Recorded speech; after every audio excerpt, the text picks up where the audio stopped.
trying to extradite him back to the country to face some or answer questions really on a number of issues, the SML deal, National Cathedral, among others. We've already heard the Office of the Special Prosecutor telling us that that office has been collaborating with U.S. authorities to try to bring Ken Ofori Attah back to Ghana. We've also had the Attorney General, Dr. Dominic Ayine, telling us as well that indeed the government has also been collaborating with the latest press conference indicating that Ken Ofori Attah had hired lawyers, top lawyers, to try to defend his case. And indeed, yesterday when that news broke, we also heard from the lawyers, including those in Ghana, Minka Premo and co, indicating that they were collaborating as well with U.S. officials to try to work on the visa issues, the reason he was detained by ICE yesterday. So we'll be going into all of that. And whether or not this very incident gives the government any opportunity at all to pursue what he's been pursuing so far and try to get some result. We'll also look into, if we have time, that issue about 5 students who have been arrested in Kade after assaulting a tutor. We do understand that the reason the assault happened was because the teacher had prevented them from being involved in examination malpractice. We know that the president already commented on it because apparently it was the decision was to take it out of the legal process and try to settle it out of that. We'll go into that as well and what that means in terms of discipline in our school. So good morning again. Thank you for joining us and you're welcome to the program. I do have on the panel with me our regular panelist, Madam Rodlin Imora-Yana, public interest advocate. And well, I'll be introducing my guest very quickly, but I want us to go into the letter and indeed what we saw yesterday while we were here. All right, so this is a letter coming from Minka Premo Osebonsu, Bruce, Kathleen and partners, and it says that the United States Immigration and Customs Enforcement ICE, as of yesterday, detained the former Minister of Finance, Mr. Ken Ofori Attah, regarding the status of his current stay in the United States. His U.S. legal team is in contact with ICE and expects the matter to be resolved expeditiously. Mr. Ofori Attah has a pending petition for adjustment of status, which authorizes a person to stay in the U.S. legally. And it goes on to talk about the fact that they are working frantically. It says that, let me just take that again. It says Mr. Ofori Attah has a pending petition for adjustment of status, which authorizes a person to stay in the U.S. legally past the period of validity of the visa. Under U.S. law, a change of status by this method is common. The public is therefore advised to note that Mr. Ken Ofori Attah, as a law-abiding person, is fully cooperating with ICE to have this issue resolved. Signed by Justice Kusi Minka Premo Esquire. And this was issued, as you can see, on that date, the 7th of January. That was just yesterday, 2026. And it was later in that part of the day that breaking news came out that indeed he had been detained by ICE, as in the former Finance Minister, Ken Ofori Attah. Yes, like I did tell you, I do have on the panel with me our regular panelist, Madam Rodlin Imora-Yana, public interest advocate. Good morning to you, ma'am. Thank you for joining us. Happy New Year to you. Same to you. We also do have as well with us Madam Gabriela Gisela Tete, Central Regional Communications Officer of the governing NDC. Good morning. Thank you for joining us. It's great to see you this new year. Good to see you, but you've added another name to my name. Oh, I have. Gabriela Gisela. Gisela is Gisela and Gabriela is Gabriela. All right. So Gabriela Tete, thank you very much for joining us. That's Gisela's best friend. Okay. Of course, we also do have as well Madam Susan Edramankwa, Executive Secretary, National Interest Movement. Ma'am, Happy New Year to you. It's great to see you as well this new year. Yes, Happy New Year to you. I hope 2026 has started well so far. It Just has. 8 days into it. And we pray that it will be better than 2025. Okay, great. You're welcome again. And of course, Madam Hajia Gloria Menu, National Women's Organizer, United Party. It's great to have you as well this new year. Happy New Year. Welcome. Morning. Thank you. Happy New Year. Yes, and let me say that we'll be joined by video call very shortly by private legal practitioner lawyer Martin Kwibu, who will give us an understanding of really what's going on. That letter I read to you and what the lawyers are saying, whether or not really these petitions, as it were, or information put in that letter is possible, within which time frame, and whether or not what is happening really legally might give the government any chance, a better chance at extraditing Ken Ofori Attah back to the country. But let me get the preliminary thoughts really of my panel members here. Perhaps I should start with you, Madam Gabriela Tete. Well, a good morning to you once again. A good morning to my fellow panelists, ladies. Happy New Year to you all. And on Ken Ofori Attah,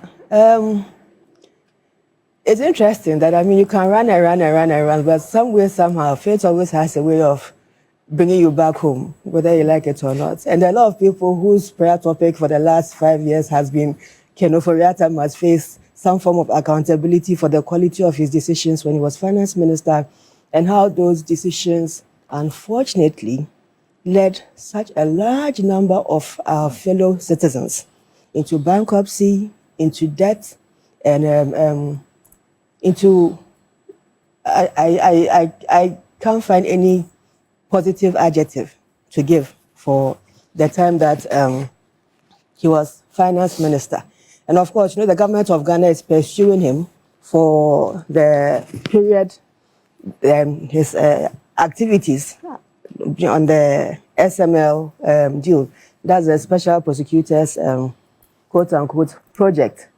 But yesterday, when I saw the letter, I was asking myself, okay, let's get some few facts, some few ducks in a row. We were told that his visa expires in February. So why is ICE after him in January? People whose applications are pending are usually in their houses behind their emails, waiting for the email to drop, whether you've been accepted or not, as against whether it's going to be accepted in February or not. So I want to tell the people of Ghana that, yes, ICE has him. He's in a former jail facility, which is currently being used by ICE. But the government of Ghana knows exactly why he's there, and that very soon he'll come back to Ghana to account for his activities as finance minister. And this is very important because, you see, for a long time, we've had this era of I scratch your back, you scratch my back kind of politics. And the Ghanaian is now fully awake to that kind of politics. And now there's a clarion call by people that when government officials, people who are put in places of authority, take decisions that affect people's livelihoods. And in the case of Ken Ofori Attah, especially, I've made mention to you, where there are decisions to decide to go and print money, to go on the DDEP program, to go and, I mean, there are countless people whose stories we were listening to for over a period of 2 years, consistently giving us heartbreaking stories about how the economy was treating them. And people who should have known better, people who were put in the helm of authority, who should have planned properly for us as citizens and taken our welfare into consideration, were taking decisions that were killing us. And so there are a lot of people who are actually very excited to see this notice up that he's finally in some detention somewhere, and very, very soon he'll be coming back home. ICE is not an agency where, in fact, to be very honest with you, it's one of the most ruthless agencies currently of the US Homeland security apparatus, and they don't play about when you are coming, when they are moving out. I mean, they are breaking families apart. They are deporting grandmothers and taking them away from their grandchildren. So when ICE has you, know that the law somewhere has you. And as I mentioned earlier, let's wish the Attorney General the very best in this extradition and hope that they succeed in bringing him. I'm sure a lot of Ghanaians, your media houses in particular, will be very happy to send your cameras to the tarmac at the airport to watch him descend. And look, you see, it's sad where you see people who, in their prime, had such, were doing so well, right, for the country. I'm talking about how he was able to move the country, people to invest. That is the good part of Ofori Attah. But we are addressing the part of Ofori Attah as a public official. And as a public official, accountability is strength. It's number one. Currently, as I've mentioned to you, Ghanaians are no longer joking and smiling with public officials who take decisions that are destructive to their welfare. And that message also goes to the current administration. You are doing very well in this last year, but it must be sustained. And people who take decisions that destroy people, if you enter into that arena, they were in trouble. And Ofori Attah, unfortunately, has found himself in that arena. You made a statement that his visa expires in February. So why is he being chased in January? And then you also said that the government of Ghana knows why he's there. And so the government, I mean, the question is, would you say that the government influenced the ICE, detaining him? The Attorney General will address that question. But you do know that the government has started extradition processes to have him brought back to Ghana. Yes, and we are working with the U.S. authorities to ensure that that comes to pass. There's a reason why we didn't send special prosecutor. This one, he should sit aside. The Attorney General himself is working on this case, and I'm very confident that by close of month, this month, we'll have good news. And Ken, unfortunately, will have to come and face the choir. You have a lot of information. I'll come back to you on that. But let me say that we're joined by private legal practitioner Martin Kpegbu, who joins us via video call. Good morning to you, sir. Thank you so much for joining us on The Big Issue. Hello, lawyer Kpegbu. Can you hear us? Hello, Mr. Kpegbu. Okay, I do not know if you're muted, but if you're muted, you could kindly unmute for us so we can have this quick conversation. But whilst we try to rectify that, Madam Ayana, let me get your thought on this. I'm here. Okay, you're here. All right.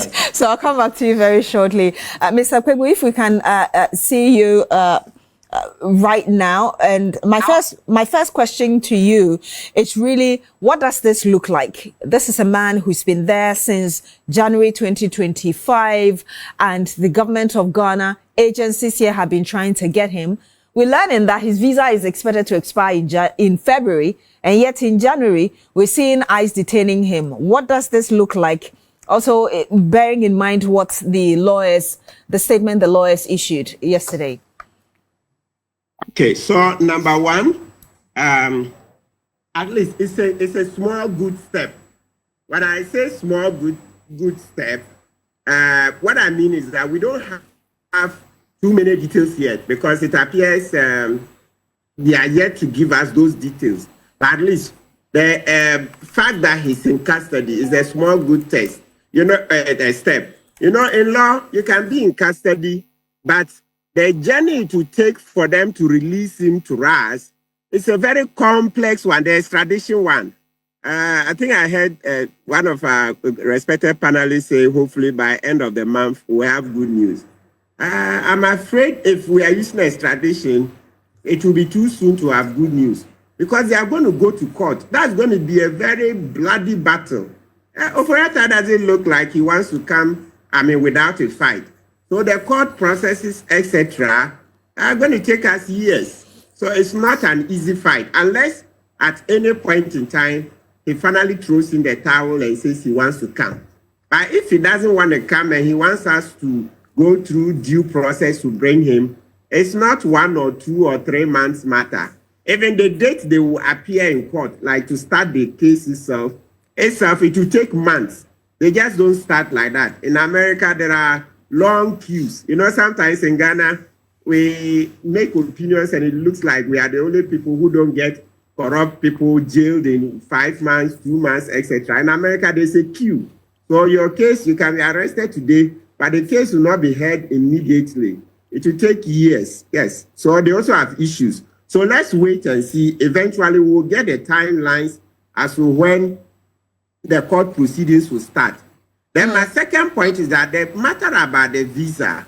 So it would appear that the visa is expired, because you see in the letter, they say that he has applied to adjust his state. The plain meaning of it is that he wants to be a permanent resident. I mentioned it at least about 2 months ago, that I had information that he had applied to be a permanent resident, right? So there you have it. So people of Ghana, what I was saying, wasn't a lie. Now you have his lawyers admit that he has applied to adjust his stay. That word, or that the phrase, adjust his stay, is an euphemism for saying he wants to be a permanent resident. That's usually the status you'll be given, and then after years, generally it's 5 years before you become a citizen. So you become a permanent resident, and then usually it takes about 5 years before you become a citizen. So that's the journey. So you have it. When I said Ofori Attah is applied. Hello, Mr. Kpebu. Sources. No, if I disclose all my source, yes. Can you hear me? Yes, your line broke a little bit, but we can hear you now. Please go ahead. So I'll say at the time I disclosed that Ofori Attah had applied for permanent residence, some Ghanaians were asking for my source. And I said, no, I couldn't disclose the source because if I did, then very soon all my sources would dry. Because if somebody gives you information in confidence and you come on the media and start disclosing everything, then very soon people will not take me into confidence. So here you have it. The lawyers have admitted that he is applying to stay in America. Now, so it tells you that the visa.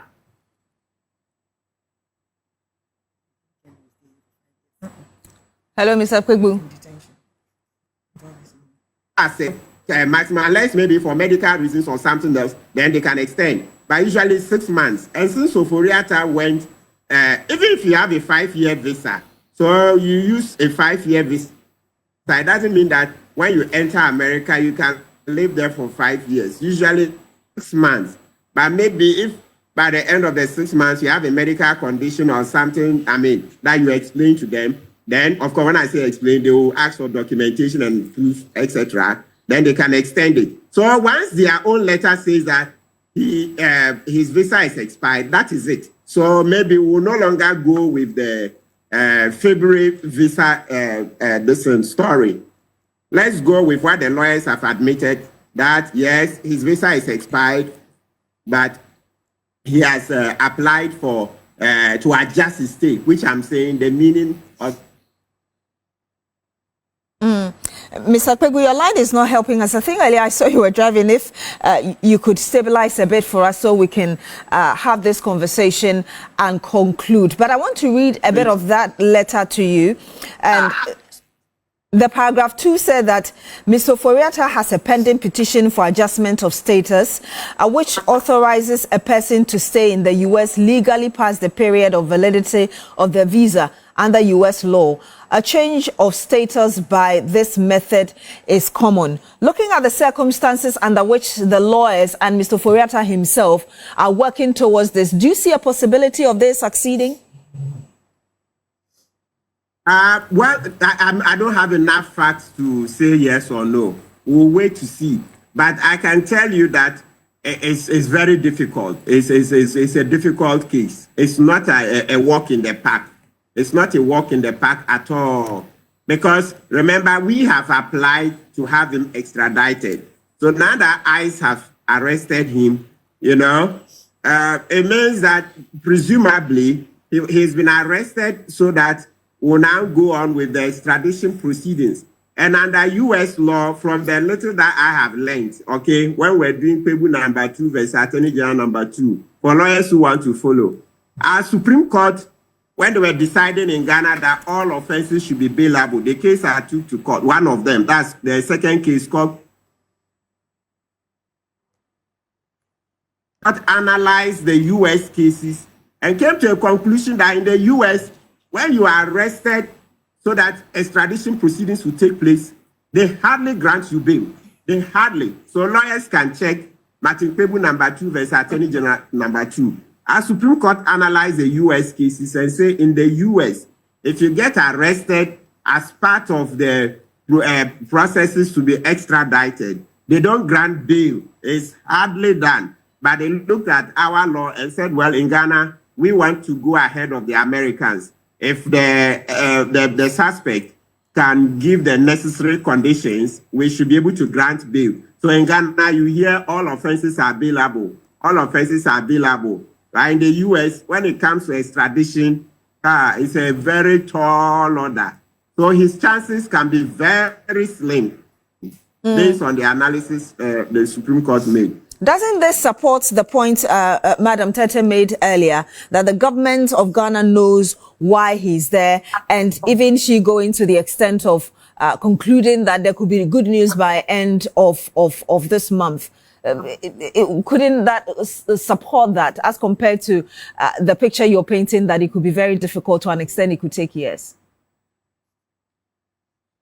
Well, that's the point that I've made. So I'm looking at law on the theory, the law on paper. Extradition is a very complex matter. It's not.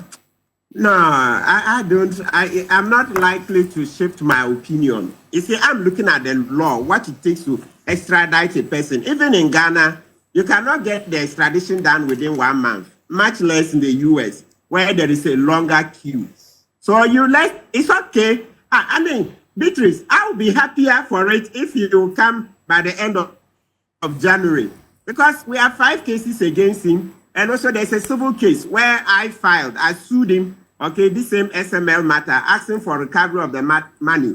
I sued him on behalf of Ben Boachi's ASEP, African Center for Energy Policy, CDD, the Fourth Estate, etc. A number of NGOs, Enyona Mabuchi, yeah, about 6 plaintiffs. So we also have a lawsuit against him on this SML matter. So if he will come end of the month, it will be good news. But analyzing with law is difficult.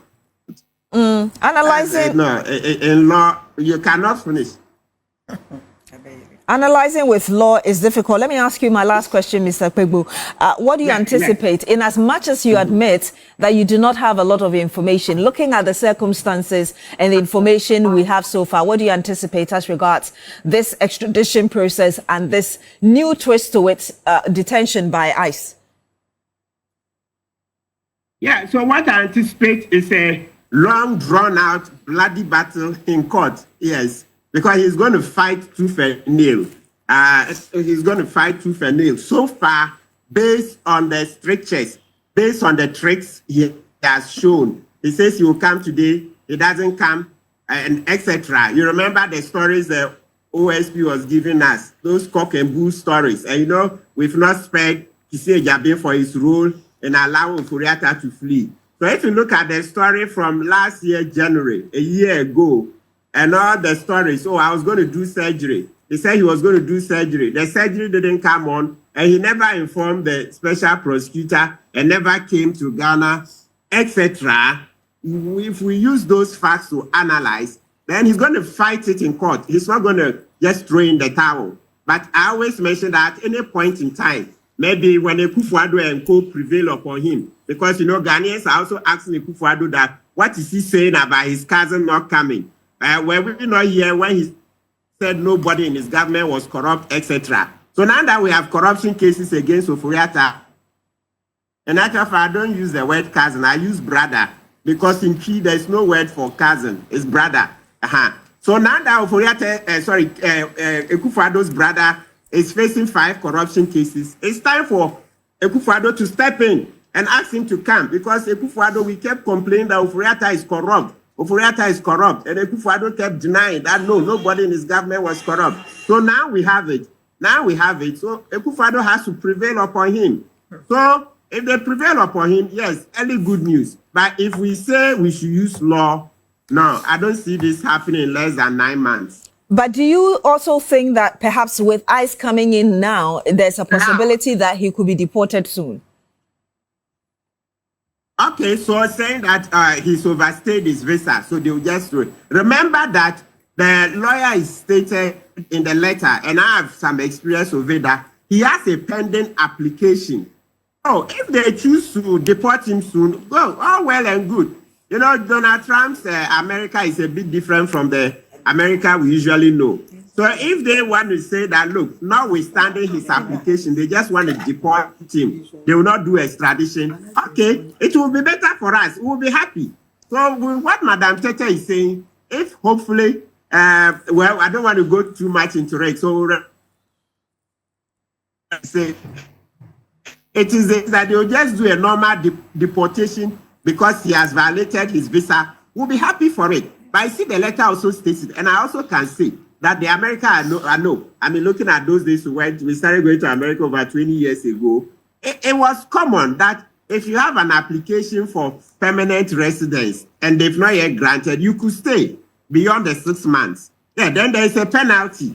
And those days is what about $1,000. Yeah, I remember over 20 years ago, that used to be at least the law that, you know, as the Ghanaian community, the discussions, and there were people who overstayed and got their permanent residence. Lots of Ghanaians, they weren't deported. But remember, I'm not a lawyer or a U.S. lawyer. I'm just a Ghanaian visiting America. So if Madam Tete's information is that we'll have good news, we should pray. But if we are analyzing hard law, it can be longer. I think we can leave it at that. And perhaps my very last question, you've answered it partially though, but that is in relation to ordinary Ghanaians who overstayed their visas and still got the opportunity to have permanent residency. In the case of Ofori Attah, I heard you say that it may be difficult.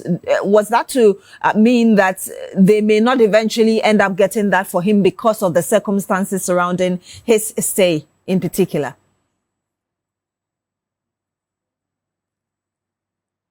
When I said difficult, I was talking about the extradition proceedings, not his application for permanent residence. My point is that the extradition proceedings take long. It's not 1 or 2 months matter. That was the context in which I was saying that it may be difficult. Remember, the question was that, there will be good news at the end of the month. And I was saying it may be difficult because extradition takes quite a bit of time. It's not 1 or 2 or 3 months matter. But now, the argument, what is clearer to me, guessing from Madam Tete's submission, is that perhaps they would be looking at doing a simple deportation for violating his visa, not extradition because Ghana wants him. And I'm saying that, well, if under the law they want to just simply deport him because he's violated his visa, that too sounds a bit difficult because I've seen Ghanaians overstay because they had their visas pending. But I'm not a U.S. lawyer, so I'm just telling a story, what I've seen. I'm not qualified to speak on U.S. law. So if under the same law, they can deport somebody notwithstanding a pending application, for us, it will inure to our benefit. So we will look at the result, not the U.S. law, because I'm not qualified to speak on the U.S. law. Mr. Akpebu, thank you so much for joining us this morning. You're welcome. And for sharing those thoughts with us as well. Madam Tete, you wanted to respond quickly to some of the things he said. Not really to respond to him, but I just want to say is that my position is based on 3 things. First, I told you about how ruthless this ICE really is. Look, now, currently in the U.S., there was a time where he's speaking about 20 years ago where you could get, you could outlive your visas and then you could get whatever and you get extensions. Now, you know, I don't know if you are aware that there was a time that you a pregnant woman, you could travel to the U.S., have a child in the U.S., and your child becomes a citizen. It's no longer there. Now, even if, and in the beginning of my submission, I deliberately went into reference to even grandmothers who has stayed in the U.S. over 25 years. Remember, there was a case of a deportation. There was a Gambian or a Senegalese lady who was dragged on the ground. I don't want to recall that particular scenario, but I saw an interview in the U.S., in one of these black communities, where her family and her son were being interviewed, and her grandkids. And they said this woman was a law-abiding citizen. She paid her tax over 25 years. This is somebody who has been there for so long and contributed to the U.S. economy. But yet, they still dragged her out of the U.S. So currently, as things are in the U.S., you can't get it easy like my visa is expiring and then I'm going to... If Trump says that I want to make America great, but I just don't want to make it great with all of you will leave. And all of you are leaving. Yesterday, there was an incident where even an innocent American woman, her whole profile showed that this woman is Caucasian. There was nothing that showed that she was even a third-generation immigrant who was shot in the face because she was fleeing an arrest by ICE. Again, she got scared when they approached her, and then one officer just shot her. Remember, I don't know if you've seen the interview. The Homeland Secretary says that it's because she was fleeing from ICE officials, and she was driving away, it counts for domestic terrorism. The mindset in that country there is different now. Now, my third point. You see, I'll be very surprised. Look at the caliber of person Ofori Attah is. I'll be very surprised if Ofori Attah would choose to stay in a jail, a facility that was previously a jail facility, for 10 years, 12 years, 10 months, 12 months, just to fight an extradition. He's better off in the comfort of his house, going back and forth, though they may take his passport from him, going back and forth and defending himself, than to be an international fugitive on the run. How long can you stay away and how long can you run? One day somebody's going to bring you. So for your own interest, cut the whole matter short and just come. Just to bring clarity on the statement you made earlier about the US and the newborns, especially of immigrants. So currently the case is before the Supreme Court. The information is that on the 5th of December, the Supreme Court granted review looking at the constitutionality of the executive order from Donald Trump, and oral arguments are expected in the spring of this year. And if you and your child are still coming back, you are not this is upheld, then there would be a guideline as regards how this order could be implemented. So that's where it is, yes, right now. But let me get your thoughts. You haven't spoken, Madam Ayana. I'd like to say good morning to our cherished viewers, and also to say that we thank ICE for this information.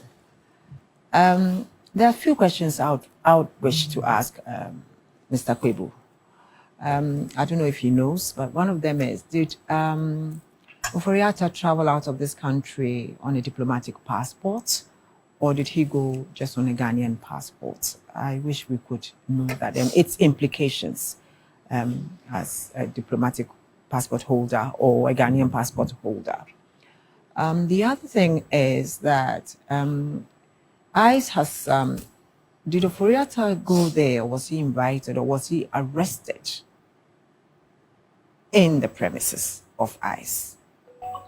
Those are other things that we don't know. But I look at the statement coming out from his lawyers as just a PR gimmick. I mean, just to throw dust into our eyes. Because in the first instance, I think Ofori Attah left this country on the 6th of January, which makes it almost a year more, okay? And if it is 6th, then it's already a year. Today exactly. is the 8th of January. So it's a year. And he left the US to go to England. We saw pictures of that. And that was just around July. So that makes it about another 6 months. When we saw that picture with the backpack, with the backpack on the streets. On the streets. So that's around 6 months, which means that he stayed in America for 6 months. He had to go out. Okay, so he went out and he came back in for the next 6 months. So definitely his visa would have expired 7th January, if we look at all things being equal. So it means that he went maybe to renew his visa and he was grabbed. Or it is also from all the other little informations that we picked up that people informed ISIS that his visa had expired and they had picked him up. Whichever one, we are not very sure. But I think that Ofori Attah will do himself a lot of good if he decides to come back home, because I don't think ICE would want to keep him in a hotel or some nice place. He's going to go to a detention center. Well, so far we know that he's at the Virginia jail, which we understand is repurposed into a detention center. So that's it. He's going to be in a detention center, and he would have money. But what is the worth of money when you're in a detention center? I would rather go home and use that money to fight myself out. I'm looking at a situation where Ofori Attah will be brought home. I believe that since ICE has picked him, he will come home. First and foremost, I'm yet to see how many people have been able to run away from ICE. You know, and then the other thing is, if you look at the policies of the Trump administration now against criminals and the likes of it, most of the people that were being hounded everywhere were because he felt that some of them were criminals and some had overstayed, some didn't have the status to be there and all that. So it means that Ofori Attah is game, whichever way you look at it. I don't see him going home. To think that he probably went in there to look for permanent residency, I doubt that. If Ofori Attah had wanted to be a U.S. citizen or to have a permanent, he would have done it long ago. So you disagree with what Lawyer Pebu told us? Yes, I don't think that Pebu is right on this one. I think that he went in there to change his status, maybe, that is to have a renewal of his visa status, and he was picked based also maybe on other issues which might have come from this country as well, with somebody alerting ICE that he's on a red alert. I don't think that we would like to chase ICE on a red alert, because it's not the FBI that picked him up, it's ICE. And ICE has to do with immigration. And immigration is what has caught up with him, because he has been there and it looks like he was going to be there illegally. So we will not, we will be watching. I think that we will be watching, and government will have a conversation probably with its counterparts on the other side, that's the AG, to find out how best we can get Ofori Attah to come home.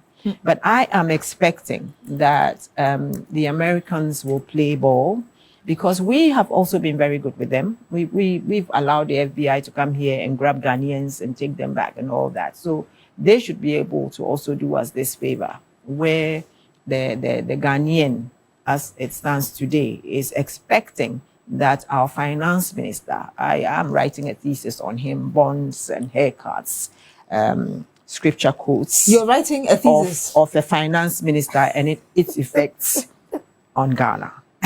I see. Yes, so I think that it will be interesting reading, because Ofori Attah cannot just go like that. We need to be able, he's innocent until proven guilty. Indeed. So we cannot afford to just let him not come and answer for his deeds. So I think that Ofori Attah will come home. You think that he will come home, Madam Susanna Dramankwa? I don't know. But we are hopeful that he will come home. I mean, good morning, good morning to everyone. I'm trusting in what Gabrielle is saying. She has more inside knowledge than me. So I want to trust in what she's saying. I agree with her when she says that the character of ICE under Donald Trump is not the same as, previously, or, under Obama, or under, who was before him? The old man, Biden. You understand? They are the character is not the same. You understand? So you cannot expect that things will happen in the normal manner. And we've seen it in the past 1 year since Mr. Trump has been president. That ICE is extremely intolerant of anybody that they believe is an alien and should not be on their land. And so I would think that if they believe that you are wanted for criminal charges or civil proceedings or whatever in your home country, I'm sure they will be willing to cut through the red tape and ensure that you get there. And so we are looking to see whether they will stick true to the character that we've seen in the past year. My surprise is that the way Mr. Ken Ofori Attah portrayed himself as Christian, as Bible quoting, as how would I put it? Somebody who does things above board. You understand? Somebody who does things above board.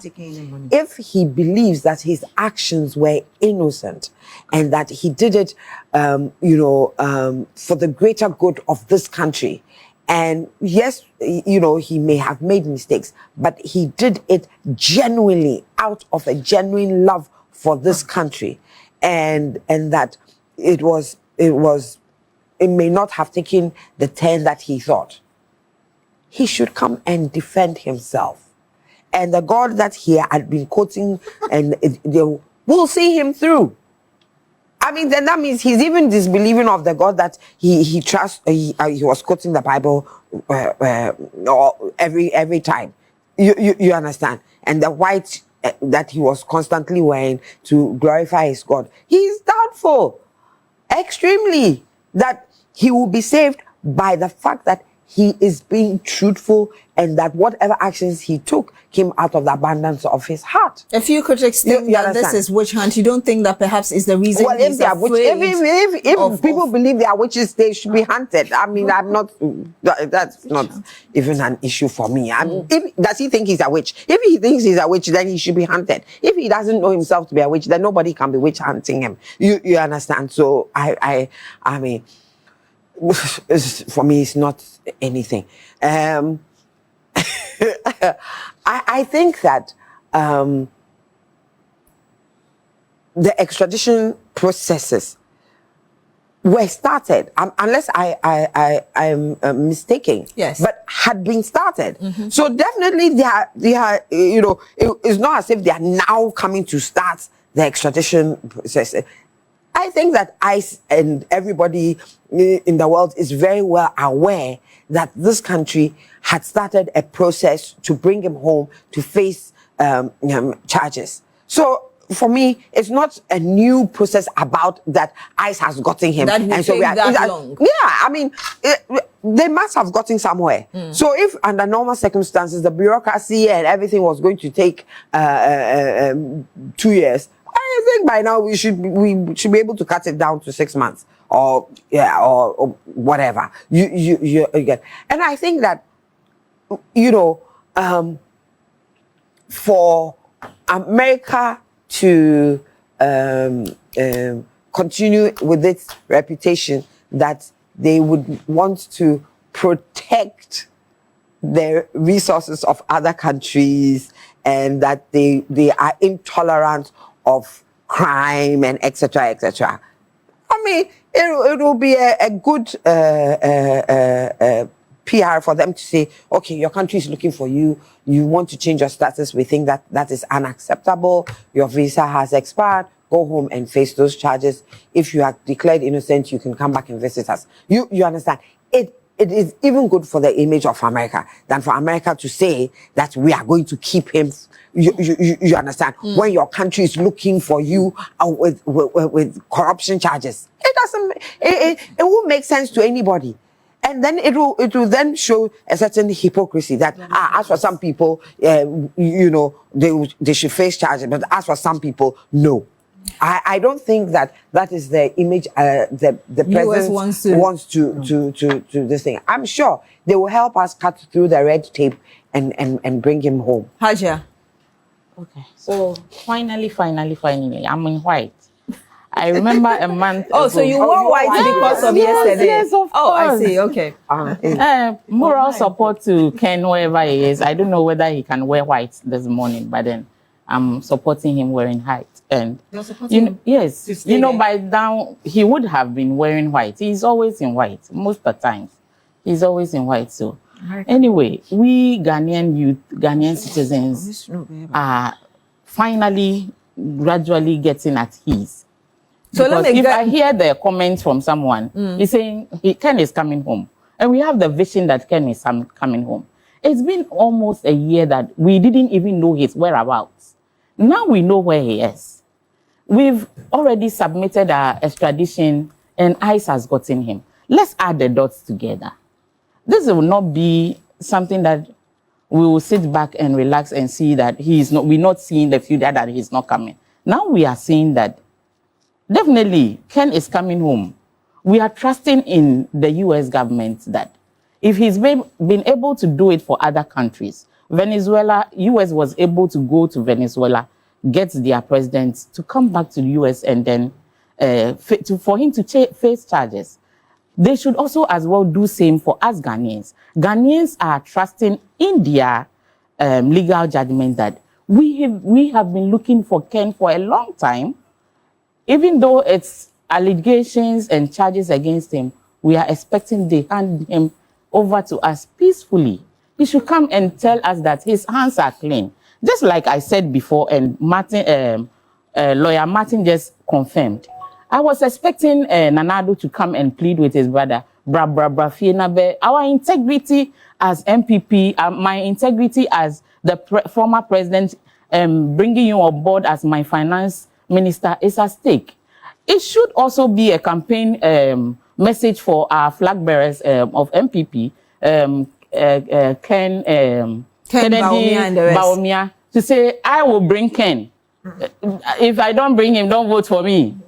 It should be on their campaign platforms, but it's not there. They are all Ghanaians, and we are all expecting that Ken comes back home to just answer to all the allegations, tell us he's guilty, I'm not. So Ghanaians are hopeful, and we are expecting the U.S. government and U.S. eyes, everybody, to help Ghanaians bring back Ken. We are looking for him. Our things, our properties, allegedly is with him. He should come and answer. So we are hopeful that since ICE has arrested Ken, there shouldn't be any favoritism. Nothing. I don't think that ICE has anything to do with that. Since he's in their hands, if it is going to be something that they know that his document has been expired, he wants to prolong it for medical reasons, they can give him schedules for him to come for treatment. He should come back to Ghana, come and answer to all the charges against him, and we move. Pretty said, me crash, you wear white today. So, and he's commenting on Facebook. So now with your submission, I get that you wore white in support of what ICE has done. Yes, okay. Exactly. But Ghanaian youth are jubilated. We are happy that finally we know where he is. He's not moving around. We're going looking for him. Finally, we know that he is stable. We know even his location right now. So they should quickly just feed on all the informations they've got. AG, OSP should quickly work effectively. We want to see the end to this. If it's going to be a month, 2, but at least we know where Ken is and we know he's coming home. We know he's coming home. But Mayana, did we see this coming all along? Especially with the difficulties that the country had faced in trying to extradite him? No, I don't think that we saw ICE coming into this. Actually, I think that we were more looking out for that kind of confrontation between the AG's office or the Special Prosecutor's office and the FBI. But it just so happens that luck has been on our side, and one wrong move and ICE has got him. So this should actually tell us that gradually we're getting to know, like Gloria said, Ajia, at least now we know where he is, in a detention center. That for me is even quite interesting. How do you expect the government to take advantage of this? I mean, bearing in mind what Madam Tete told us earlier. Well, that's why I'm saying that they should be up and doing. This is the time to be very proactive, to be able to get in there quickly and say, look, there's a person of interest for us in your detention. And this is it. We're not talking about him overstaying. That's your business. But we are talking about this person having led us this way down the muddy roads where our country actually went down. And we want him to come and answer for certain questions. Because we should not allow this thing to go like a political witch hunt. You understand? We don't want it to look like we are using a political something. No. If we go that way, that is where it's going to take some time. But we should just go and say, look, we just want it for criminal activities. That's it. We've had Hajia Amenu saying that we should have this as a campaign message by those who are hoping to be flag bearers of or a flag bearer of the party going into 2028. Madam Tete, is that something that you see as a possibility? And how do you think that could even influence really, or influence the dynamics really of this whole issue? I didn't get the question very well because I was distracted, but I don't know. Are you asking me to put myself in the NPP's position and speak for the NPP? Not asking you to speak for the NPP. To what extent you think that this message of NPP to speak to NPP flag bearers? None of my flag bearers is going to defend Ken. As a matter of fact, the people that I have on my list, president and the future president and the vice, they themselves, they know that this is a no-go area for them. But let me just say this. It's not just about the NPP. It's about the political elite. And when you're put in positions of responsibility. There are too many reports day in, day out about all kinds of corruption activities, especially in the past. Look, about 2-3 days ago, I was having this introspection. I was having a conversation with myself. And I was telling myself that, look, the kind of money that came to the NPP administration, if they had pushed it into credible production, our story as a country will not be what it is today. Today, we are celebrating because of low inflation, some growth in GDP, but you give one to me 100 million when the guy hasn't registered a company to go and start a farm.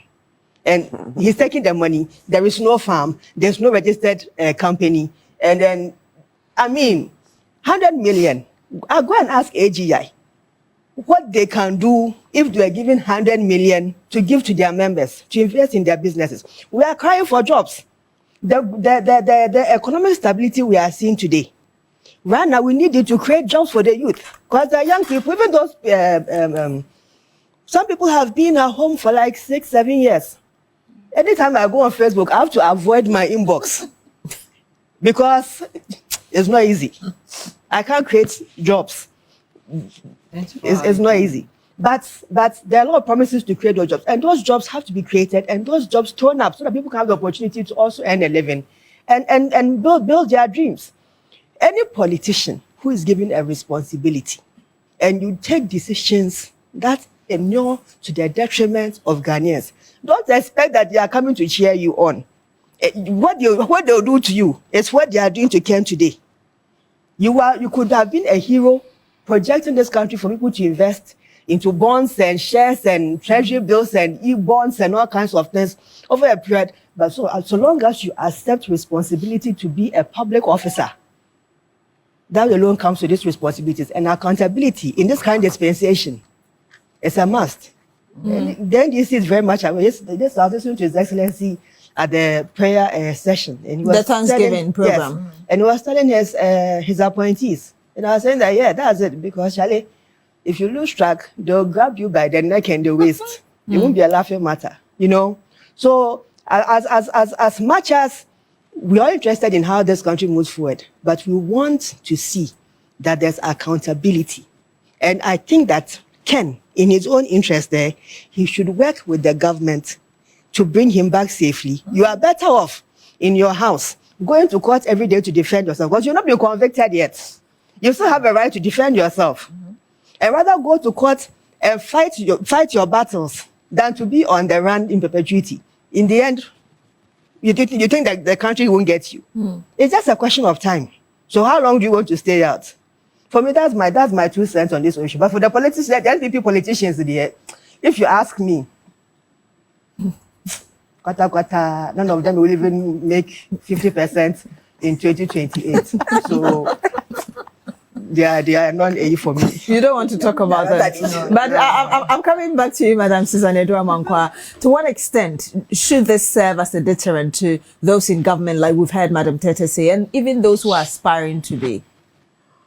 Well, we would hope that it will serve as a deterrent. History has shown us that some of these things have not been a deterrent enough, and corruption has grown bigger and worse over the time. It's just because it's just one or two of the political elite who have paid a price. It's not a critical mass for those people below to say that, even the political elites have been punished for their crime. And so those of us below that, if we don't take care, we'll be punished. We haven't seen that. We haven't seen much of such individuals being punished. We haven't seen that. We need to have a certain critical mass of political elites being punished. And then that will ripple down or reverberate down to ordinary people who will be doing the wrong thing. You get it. So till then, if we cherry pick, if I'm using it, and we pick one or two, and we look, if we punish kind of just one in this thing, we have to punish a whole cadre of political elites who do, and it is not just even those who have committed the sin. No, even the appearance of the sin should get punishment. You understand? There should be zero tolerance. When it is like that, then the mindset of society will begin to change. But if we are able to pick, it will be like, it's a Russian roulette. Every army one chip. Can override and watch him. I mean, one chip into my you get it. It shouldn't be like that. It should be, if you do it, you will be punished. It is not as if other countries, the Scandinavian countries and things, that people are angels there. They are not. But the system is such that you will not be spared if you go in that direction. There will be deviants always. It's a human system. But the generality of people will conform and realize that. So we as a people need to recognize this. And then we need to recognize the things in our culture that are enablers of some of these things. You understand? We have things in our culture that are enablers of such of these things. And we need to modernize our culture if it is not helping us. What are some of those you've identified? Oh, the Jantwa thing. You understand? Go and find somebody to come and Jantwa. Whatever it's, you understand, and beg, and that kind of thing. It happens in other countries. Old boys. Yeah. This old boy, the British people do it even more. Oh, he went to Eton. I went to Eton with him. And so as for Jones, he will pick a phone call and call some lord or something, and it will be this thing. It is done, but it is not the general thing. You understand? Here, there is too much of it. I mean, you see it. Look, can you imagine somebody, once they use a big car, they think that they can put strobe lights on it and rush through traffic. Whether you understand? And the policeman, not knowing who it is, will just allow that to happen. So now everybody who has what do you call it? A black, because the black one seems to be the common one. A black, four-wheel drive, and it is big, it's a big person, and will do anything they like, and it's going unpunished. So even that, even as something as small as that is going unpunished. I mean, we have to make sure, and we would hope that JM second coming will start. He cannot finish, but at least we will see some start of it where there is zero tolerance. You understand? You make a mistake, you are gone. And then we begin to build hope that we will get that critical mass of political elites who are punished for wrongdoing. That will be a deterrent. Madam Mariana, what have you got to add to what Madam Susan Adraman just said? I agree that we, after June 4th, the revolution and then the 31st December thing, one would have thought that Ghanaians would have taken some clues and probably had a change of mindset. But we haven't done that. So sometimes you ask yourself, what's going to actually make us change? I think that we are not punishing people enough. People are just taking everything as a normal thing. Corruption is normal. You go to the court and it takes forever before you even jail anybody. So everybody feels like if I can be smart, or I think that I'm smart, so I can safely embezzle money, I can safely cut corners, and I'm free to go. But this should not happen. This should not be allowed. And I am expecting, like Susan said, that this second coming of the president will actually put some kind of structure in place to make sure that the new crop of leaders that we are having will try as much as possible to live beyond those things, the criminal acts, the corruption, all those funny things. I keep saying that he has put in a lot of young people. They are hope for the future. And I do not want to be disappointed by these young people that he has entrusted so much to. I am praying that these young people, last year, we didn't have any scandals, thank God. And I'm hoping that this year we will not have any scandals. So let's just hope that as we go forward, we will begin to see that we do not have to cut corners. We do not have to be corrupt. Hard work pays, you know, and all that. It's quite unfortunate. But you see, it's very funny that after June 4th and 31st, we don't have any coups. Why? Because all those that were shot, or those executed, were military men. You know, sometimes I'm sorry to say this, but I said that maybe we should have added a few civilians. Well, we have had people know. say that the Ghanaian military now doesn't have appetite for any sort of because at the end of the day, you gain nothing. You know, the revolution swallowed its own babies, and then everybody else came back to square one.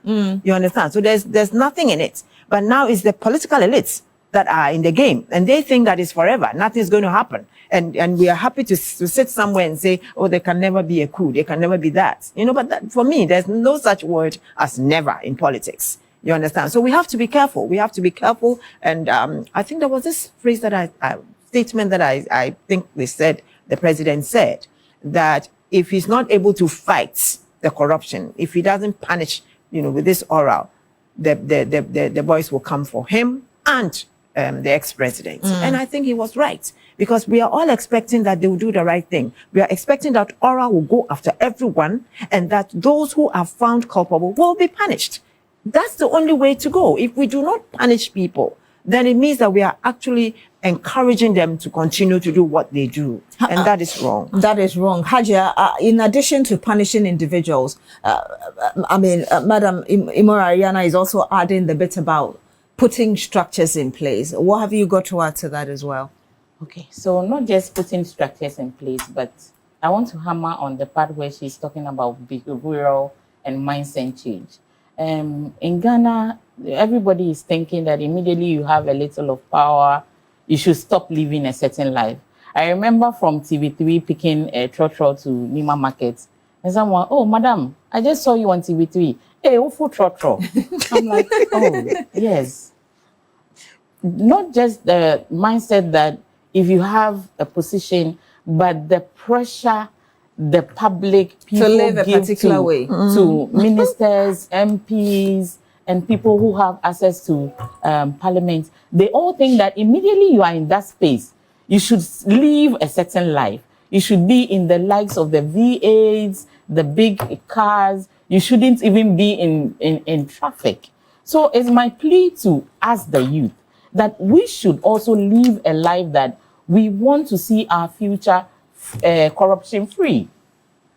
Not thinking of giving out bribes and even getting involved in corruption activities or things that they know that are corrupt. We should also change our trend. Coming into the space as they see people in a higher ranking, they should change their mindsets that if you get to that space, you should be giving out, you should be in big cars, doing big things.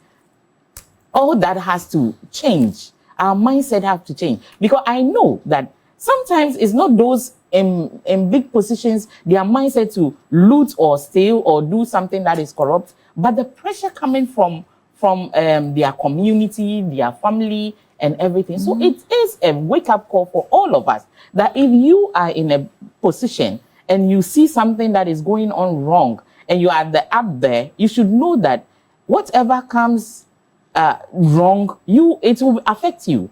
So if we know that it's not just Ken that has to be brought to book, just like Madam Ayana is saying, but then everybody that was involved should be brought to book. It will also serve as a deterrent for everybody.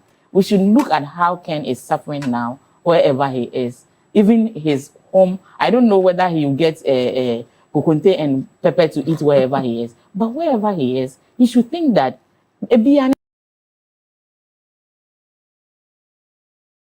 this is your house, this is your home, just like Madam was saying. You should come back to Ghana. Let's see, maybe his hands are clean, don't run away.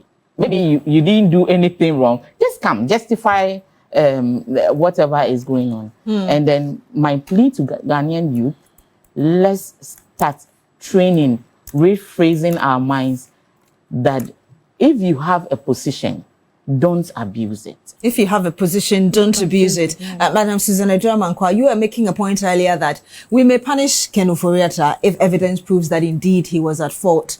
But we need to have a lot more people punished just to serve as a deterrent. Beyond that, what sort of institutional reforms are you looking for? Because, for instance, this SML issue, it wasn't just the finance ministry. You had GRA and other institutions involved as well. Yeah, I mean, definitely there must be institutional reform across board. I mean, we must look at where our institutions have failed and shore it up. We must look at, where there have been loopholes and people have exploited those loopholes.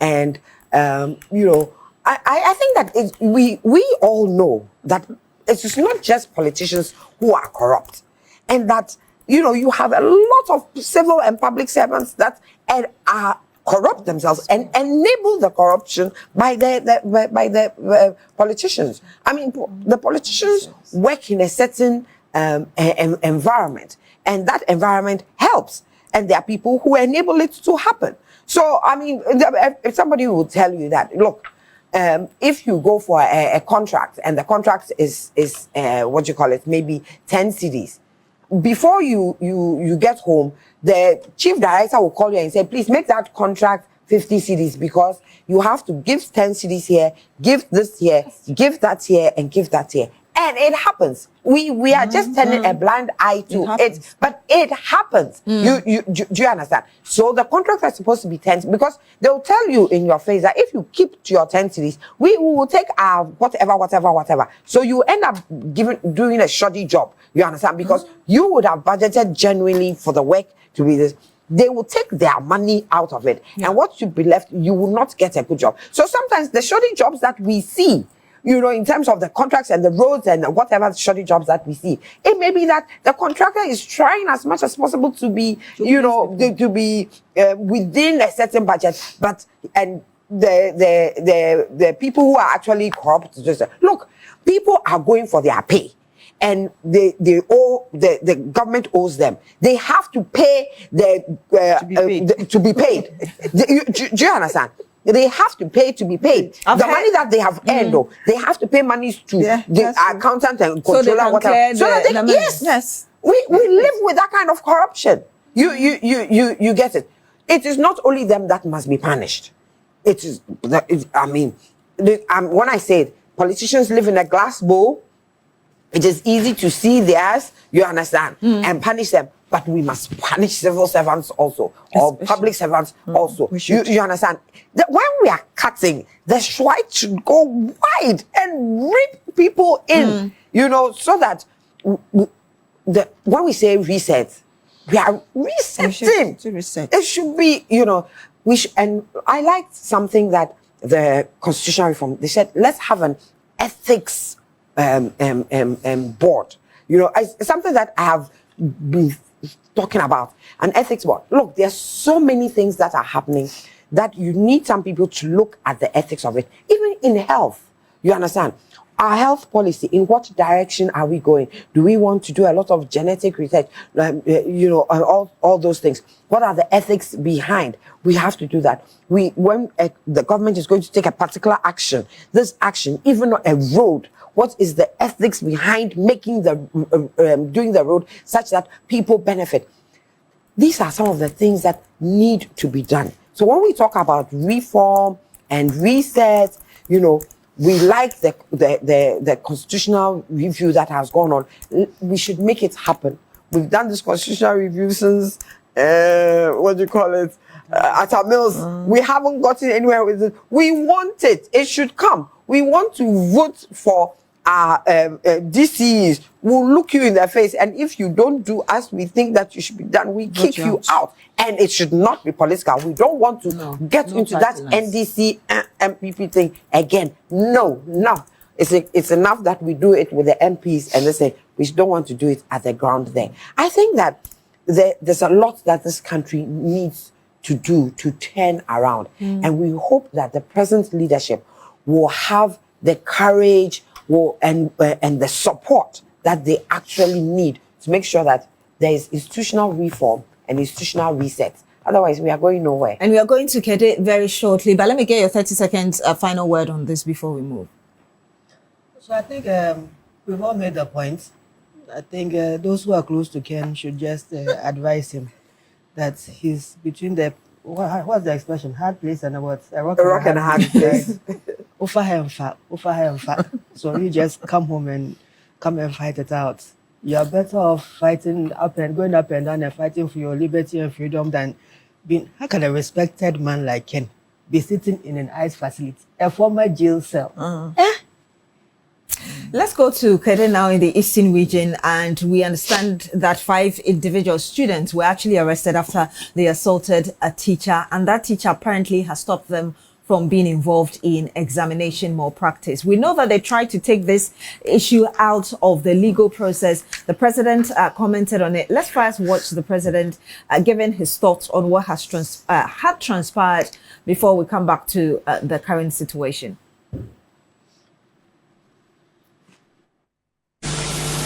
And a safe and secure working environment is a must. Indeed, I saw that video of I think it was a maths teacher being beaten because when he was invigilating, he refused to allow our children to cheat.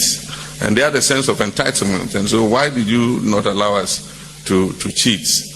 And the unfortunate thing is that the matter went to the police station, and the parents of the students went to the police, and they said they settled the matter amicably. I mean, how is that? This is assault, it's criminal, you know. But when we inquired, the police also said, I think the teacher was compensated, so he didn't want to press charges anymore.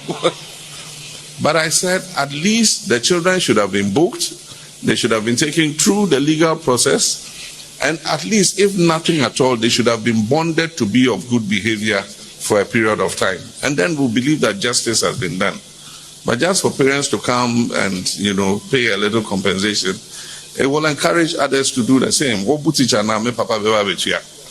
You know, and so as for assaults on teachers, I am with you 100%. We will deal with it.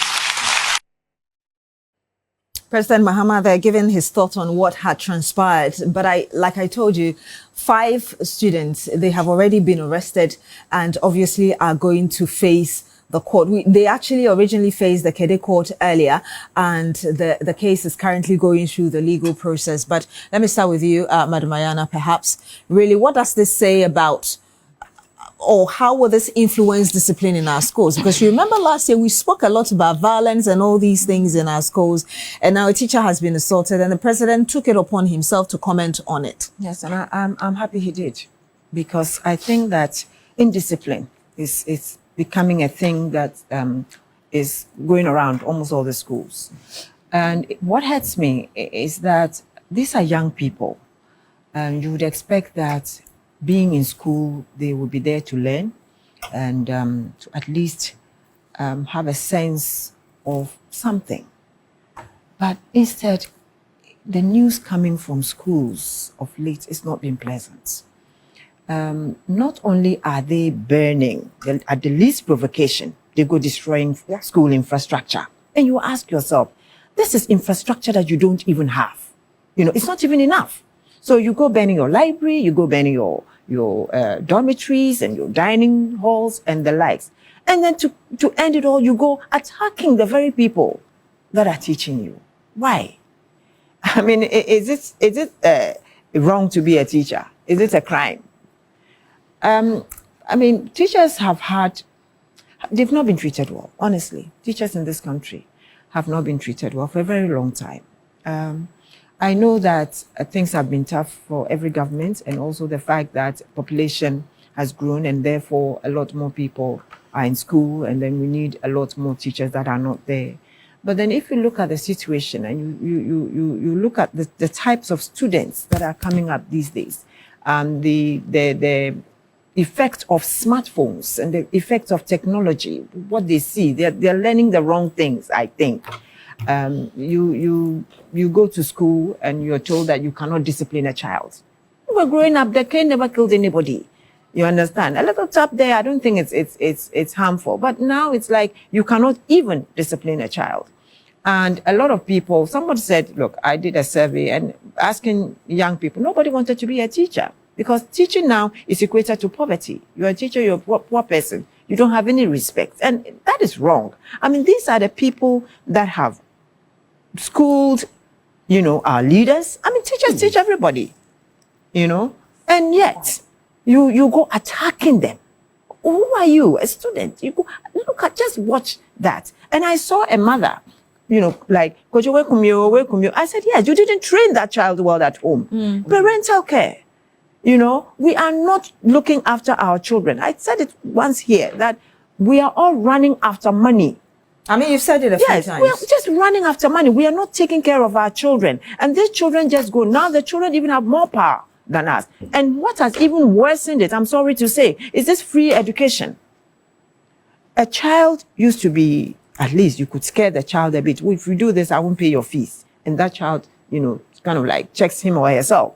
But now you don't have to say, because whether you pay my fees or not, I'll go to school. It's free. No one will share my fees. You understand? They don't even respect their parents now. And the parents who are not even there to teach them the right ways. So I think that it's about time we had some form of, I don't know whether we should have talks, guidance, curriculum guidance and career guidance, and then all that. We should start talking to young people in schools, making them understand the reasons why they are there. It's not a question of going to buy a pot for students that will make them pass, but you're supposed to sit, bend the night and learn, But somehow we're making everything easy. And parents even go to the extent of paying for these papers, a pot or whatever.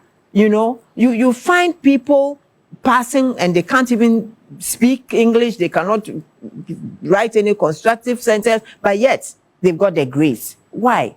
Corruption too has gone in there. It's just a sick society that we are sitting on. And I think that the Ministry of Education has a lot to do. We have to find ways and means of getting to the students, of getting them to understand that they are here. You go to school for the betterment of your future, and therefore you should stick to the books and respect your teachers. But the thing is, it's not just the teachers they are not respecting. They're not even respecting your elders. Gone are the days when you'd enter a bus and a young person would get up and give you a seat. Now they look at you and actually put on, like a face. It's like, I've also paid. That's not the issue. I've also paid, so I need to sit. You understand? These are some of the things. And we look at it, and sometimes even when you want to check somebody, the person will say, leave the person, it's today's children. We are not doing anything. We are not, as parents, we have failed miserably. We have failed. You said that and even some parents actually go to the schools to beat the teachers. You said that the education ministry must be up and doing. Yes. We know that the PTA has come back and is working towards, that original place where parents could participate fully in whatever was happening in the schools. How would you expect the PTA, for instance, to work around this very issue that we've had on our hands? I don't know how many even go to PTA meetings. PTA, people don't even like to go to PTA meetings. You understand? Some go to PTA meetings and then you just, maybe some suggestion comes, there's a little bit of money to be paid. Oh, no, government has paid everything. It's a free education. You understand? Parents, those schools, those beautiful schools that you see, it's not governmental.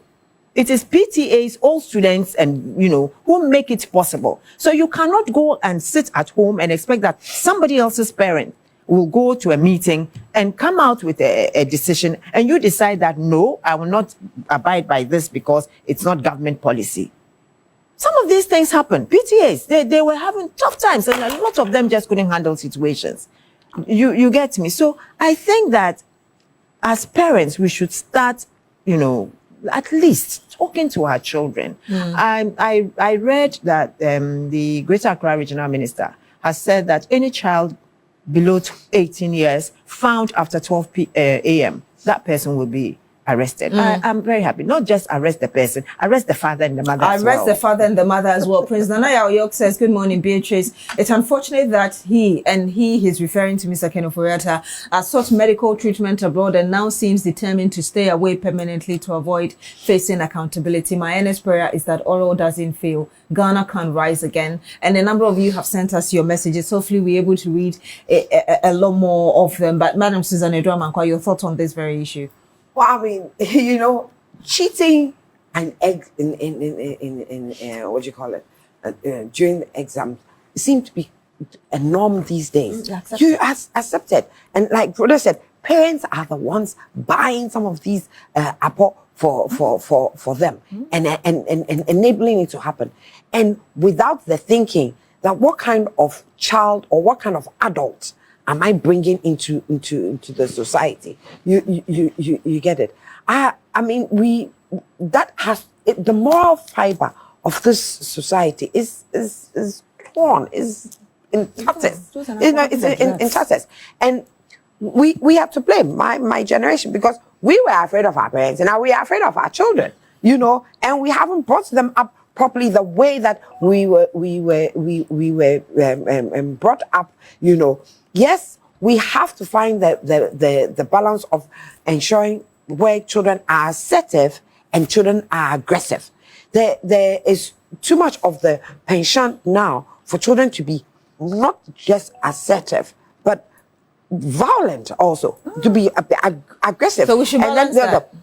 It should be balanced. We want children to be assertive. We want them to speak up when there is a right to speak up. But we should also show them when to speak up and how to speak up. You understand? It is not just that I have a right, and that right also allows me to go into violent behavior. We should teach children how to dialogue more and be able to express themselves without resorting to the fist or resorting to all sorts of violence. And we see it in the kind of demonstrations that have gone on, etc. But this cheating thing, I mean, it is so bad that you would have a few teachers like Mr. Kwesen, who decide to deviate from the norm, you know, are subjected to a beating, because he becomes an aberration. You understand? If it were the norm, I mean, they would not dare do this, because it is the norm that no teacher allows you to cheat. But because he, you know, he's now an aberration and is suffering from doing the right thing. Too many times in this country, those who choose to do the right thing suffer for it. Just take traffic, for instance. If you decide to stay in the queue or in the traffic, not blow horns at you. People will be using the side of the road to get ahead of you and blocking. You understand? And punishing you for doing the right thing. I mean, I think that we have to look at all this, not just as an isolated case. But I agree with the president. Those children need to realize that there are consequences for their actions, and those consequences are consequences that may affect their future. Indeed. Not that my father will pay and then it goes away. I think that should not be the case. Okay, so greetings to Western University College, Professor Osei Ajimai. And I have a worse experience when I used to be a teacher. Oh, you used to teach? Yeah, I used to teach. I'm still even part of the Private Teachers Association, though. And a parent brought his child to, in fact, rain insults on me from the gate of the institute, of the school. So my take on this issue is parents discussing teachers with their kids, encouraging them to disrespect their teachers. This is a wake-up call to everybody, including us, the teachers. Some of us are too hungry as teachers. We should respect ourselves as professional teachers as well. If you have extracurriculum activities with a child, you should not encourage the child to cheat in the examination hall. Even if you are teaching the person in the house, when it gets to examination hall, make sure you continue professionally. You know that is an examination hall. You are there to invigilate. So the two should be different. It's our wake-up call as parents to tell our children that a teacher is supposed to be respected, no matter what. If the teacher is using a bicycle and your father is using V8, you still have to respect the teacher. So this thing has to come back to our roots, our homes. Charity begins at home. Our parents should, I repeat, should stop discussing the teachers with their kids. If the kids come home, they rather decide to ask, what did your teacher give? What did you learn? What did your teacher wear? In fact, everything about the lifestyle of the teachers, they want to discuss it at home. So it starts way back from the homes before even they get to that stage of secondary school. Before we used to do home economics, now it's not so much in the curriculum. But during home economics, and then you ask the children to do a few activities, parents come way back to the school to tell you that my child doesn't wash in the house. Why do you want her to wash napkin in school? And I tell you, it's an activity. The person has to do it. The child has to do it. So this is a wake-up call for all of us. As GES, they should step up and come in for us, the teachers, because some teachers are really suffering in the hands of parents. And this is what brings up the disrespect between the students and the teachers. So it's a very big wake-up call for all of us. And I am so happy that the president emphasized on the fact that the teacher took something small, and it's not funny. These teachers are accepting things that they should stand up to. You should be on your feet and stand up for your rights. You know that you are right. You are punishing a student, not even by cane, but there are so many types of punishment now that we are known to. Even if you are punishing the child and the parents tell you no, you should know that that is your office and you should stand up to your rights. Felix Yabua or Hemming on Facebook says schools should institute code for the students, for the parents to sign and abide with it. Alhaji Cristiano Abu says this generation of parents thinks they are more civilized than their parents, so they become soft to their kids, and then things get bad. And a number of you sending in your messages, but thank you for those messages. There's some more coming in here. Musa, yes, I will let you have your say. Musa in Aswasi, you have your say certainly. Musa in Aswasi says, "Good morning, Beatrice. The report of Ofori Attah's detention in US are a welcome development. The mere fact that he has been evading accountability for his stewardship and desperately seeking US citizenship raises serious questions. If one's hands are clean, there's no need to run for cover or look for scapegoats." And let me just get your thoughts. Well, one of the ethos of education is that you instill discipline in young people so that they imbibe that virtue, those values. And then as they grow, they become responsible adults. There are a lot of irresponsible, badly behaved adults because there was indiscipline at the basic level. Now, teacher paid saying for you to come and beat me in addition. I think that the state has to protect teachers because it is a very honorable thing to be a teacher. Oh, yes. All of us here have degrees. We can teach. Even when life is difficult, we still refuse not to teach. Right? You see how they all went? They agree. Because there's very little motivation. Right? The conditions of service and salaries and then you come and add abuse to it. Totally out of is a no-go area. So for me, it's simple. I agree with the president. If you're a young person in school, and the fact that you are raised poorly in your house doesn't mean you come and enforce your poor attitude on somebody who has taken a decision to help other people's future. You don't want a future for yourself, it's okay. Fine, come and take up space. You can reference yourself, I was here some. But for those who are interested in having the education, let them appreciate the effort of the teacher. Anybody, aside taking them to court, it should be enforced in the disciplinary code. Anybody who attacks a teacher, automatic demotion. If you were in Form 2, you go back to Form 1 until you go and learn the basic rudiment of respecting your teacher. And then when you are asked, but it looks like you spent 4 years in secondary school, then you tell the whole world, I beat up my teacher. Yes, it should follow you. Because look, there are some professions where, right at my age, I don't tolerate a lot of nonsense. So. There are some professions that I have great admiration for, and the teaching profession is one. To go and chew all those notes and come and teach me every day, and then even after I'm able to repeat what you've taught me, I still don't get it 100%. But you have it 100% to give me, because you want me to be a better person in society.